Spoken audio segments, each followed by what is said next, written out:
ইরানের দুর্গম পাহাড়ে টান টান উত্তেজনা, ঘড়ির কাঁটার সঙ্গে পাল্লা দিয়ে চলা এক রুদ্ধশ্বাস অভিযান, আর তার পরিণতিতে বিজয়ের দাবি করেছে মার্কিন সেনাবাহিনী। পুরো ঘটনাটি যেন কোনো হলিউড থ্রিলারকেও হার মানায়।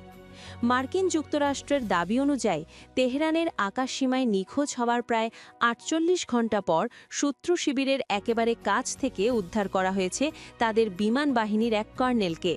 এই নাটকীয় উদ্ধারের দাবির পর সামাজিক যোগাযোগ মাধ্যম ট্রুথ সোশ্যালে নিজেই ঘোষণা দেন মার্কিন প্রেসিডেন্ট ডোনাল্ড ট্রাম্প। সংক্ষিপ্ত বার্তায় তিনি লেখেন, উইথ হিম, অর্থাৎ কার্নেল এখন তাদের সঙ্গেই আছেন। ট্রাম্পের ভাষায় এটি মার্কিন সামরিক ইতিহাসের অন্যতম দুঃসাহসিক অভিযান। ঘটনার সূত্রপাত শুক্রবার। ইরানের আকাশসীমায় একটি মার্কিন F-15 স্ট্রাইক ঈগল যুদ্ধবিমান ভূপাতিত হয়। বিমানের একজন ক্রুকে দ্রুত উদ্ধার করা গেলেও অন্যজন, এই কর্নেল, দুর্গম পাহাড়ি এলাকায় নিখোঁজ হয়ে যান। প্রেসিডেন্ট ট্রাম্প জানান, কর্নেল আহত হলেও বর্তমানে তিনি নিরাপদে আছেন এবং বিপদমুক্ত। তবে তাকে উদ্ধারের জন্য পেন্টাগন কোনো ঝুঁকি নিতে চায়নি। ট্রাম্পের নির্দেশে একাধিক যুদ্ধবিমান ইরানের আকাশসীমায় প্রবেশ করে এবং পুরো এলাকা নজরদারির আওতায় আনা হয়। মার্কিন দাবি অনুযায়ী আধুনিক অস্ত্রে সজ্জিত যুদ্ধবিমানগুলো আকাশ থেকে এমন একটি প্রতিরক্ষা বলয় তৈরি করে যাতে ইরানি বাহিনী কর্নেলের কাছে পৌঁছতে না পারে। একই সময়ে মাটিতে শুরু হয় বিশেষ অভিযান। ইরানের কোহগিলুয়ে ও বয়ের-আহমদ প্রদেশের দুর্গম পাহাড়ি এলাকায় ইরানি সেনাবাহিনী এবং স্থানীয় বাহিনী ব্যাপক তল্লাশি চালাতে থাকে। তাদের প্রতিটি পদক্ষেপ নজরে রাখছিল মার্কিন কমান্ড সেন্টার। এদিকে ইরান সরকার নিখোঁজ মার্কিন সেনার মাথার দাম হিসেবে $৬৬,০০০ পুরস্কারও ঘোষণা করে, ফলে পরিস্থিতি আরও জটিল হয়ে ওঠে।